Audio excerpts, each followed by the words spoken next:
and welcome to Cameo. I'm Grace, and I'm here with Darius Clark Monroe, Director of Evolution of a Criminal. Hi, Darius. How are you today? Hi, how you doing? Pretty good.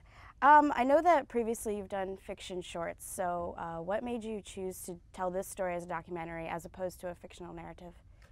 You know, I think it was just mainly for this particular story, I just really had no interest in seeing the world of actors and the whole fiction element play out when this was a real situation that happened to me and my family and the people who were involved in the crime. And I just wanted to hear from the actual sources what happened. You know, if I would go through just all the work of trying to do the background and the research to get the information I needed for a fiction, why not just shoot that information and shoot the real people and hear their stories. And at no point did this feel like this was going to be a fictional film. Right. I wanted to have an experience, and I wanted to sit down and really just figure out why did this happen in the first place. And so that's just how it came about. Right. And since the beginning of the project, there's probably been a lot of emotions for you, you know, being a personal story for you. Do you feel that you had enough distance from it, or did the emotions kind of help you? Just in terms of just when I started the film or Yeah. finished the film, well, you know, I was foolish enough to believe that after a decade I had enough distance from it. That's why I decided to go ahead and do it, because Right. I believed that this was, you know, over in terms of just my response. But no, there was no distance at all. Like I was very emotional throughout the whole entire shooting process, even during post, and more so just once it was released and having the experience of sharing this film with the audience members. It's like the whole event happened yesterday. Right. And so, you know, I don't cry as much, but but it's still emotional. It's still an emotional thing to relive over and over again, and it doesn't really. There's never a time where the film is playing where I'm not emotional. Yeah. And why did you choose to use reenactments in the film? Yeah, I mean that was a very difficult choice for me because I was just not a fan of reenactments for the most part. But you know, we've seen some really great documentaries. The Thin Blue Line, which you know had some really great reenactments. I can think of Man on Wire, and so I saw that there were people who were treating reenactments in a very cinematic way, and I just felt like, you know, if I was going to do a reenactment, I wanted it to be just as true and genuine and honest as the interviews, and I wanted to add an additional layer of cinema. I wanted people to not just hear what happened, but I wanted them to experience what it's like to be in the shoes of the protagonist. What is it like to go through this experience and to not just hear about it, but to feel it and to see it visually. And so it just made sense that that extra layer would enhance the story for me. And it took me 6 years to come to the fact that I wanted to do it, but I was glad that we did it. Right. And your family and the other people involved in the robbery, how did they react to their part in the film, like how they were portrayed? By the actors? No. Sorry, they're like them themselves. Yeah, you know or by the actors. You know, well, in terms of just what were their response? You know, it was shocking for a lot of them because the film took 7 years, and so most of the people involved they couldn't remember what they said. They didn't remember what they looked like. So Right. It was like a brand new experience. For most people, it's been incredible. They continue to watch it, you know, when they can. For my mom, it's been very emotional, very difficult. She's watched it a couple of times. I feel like she could easily go a few more years without seeing it again, because it just takes her back to that place.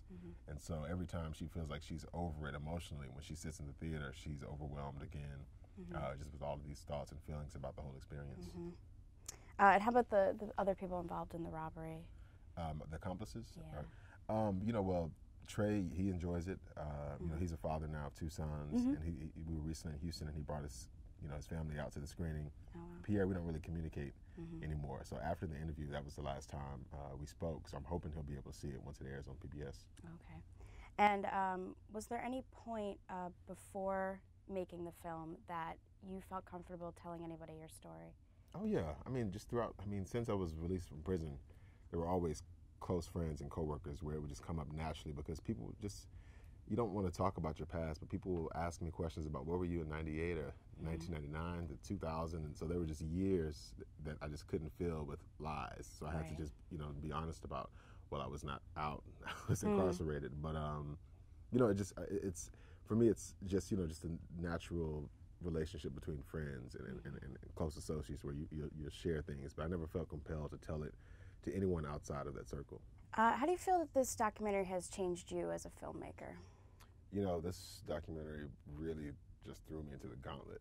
I thought graduating from a NYU master's program had prepared me for the real world and prepared me to make a feature, but I was so naive because it's really one of those things. Filmmaking, you just have to do it to really understand what it is you're doing. And I just feel like the growth from the first year of starting this film to the 7th year has been just astronomical. I've learned so much. I've made so many mistakes, but I feel like I've improved from those mistakes, and I've become a better storyteller. And I've just learned just to have patience and to not just beat myself up in terms of just the deadline and things not being perfect, but to just push through and see it to the end. Right. And do you feel that you've achieved any sense of closure for making this film? Oh yeah. I mean, I felt, you know, I definitely felt the closure process this year once it was released. It just felt like a huge chapter that was done. So having this experience is the fun part. But there was a huge part of me that felt like, okay, I have dealt with the guilt. I've dealt with all of these feelings about this thing that I participated in. It's done. Now I'm in a healing process, and I could just move on, you know, with my life. Right. And what are some things that you've learned from this filmmaking process that you plan on incorporating into your future work? Well, one, I'm just learning the difference between producers. I've just learned a lot of times producing is one of those weird things where you have no idea, like, what does one do, but it's difficult to direct, be the subject, and be the main producer of your own thing, and I would never tell another filmmaker to go down that road. And if you're looking for a producer, you know, find someone who wants to get into the trenches with you, someone who's going to get dirty, someone who's going to believe and love and have passion for this thing just as much, if not more, than you do, because it's going to take a team to see it to the end. And I've just learned, it's you know, be careful about who you surround yourself with, and make sure you have, you know, the best and the brightest and the people who are going to be there all the way. I definitely agree with that. Yeah, it's needed. Yeah. And how about some future projects that you're excited about? Future projects? Yeah. Yeah, so I'm shooting a short film in a couple of weeks entitled Dirt. I'm excited about that. I've had it for a couple of years, and it's a friend of mine passed away. She was like in her late 20s, but the film is just about, I guess, that moment in our lives where you just come to this point as an adult where you have to almost have a funeral, or you mourn this childlike version of yourself when you become just aware of all that is this world.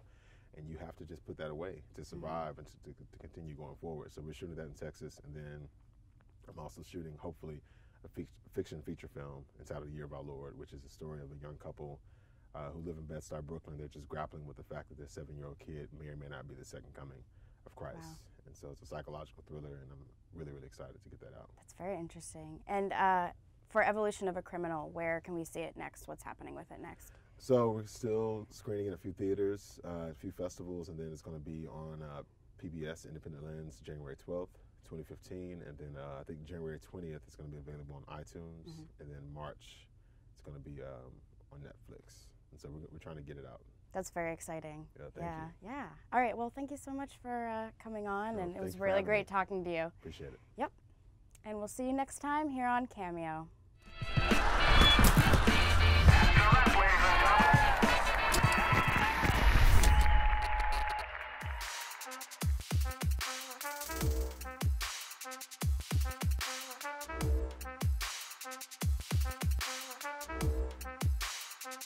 Thank you.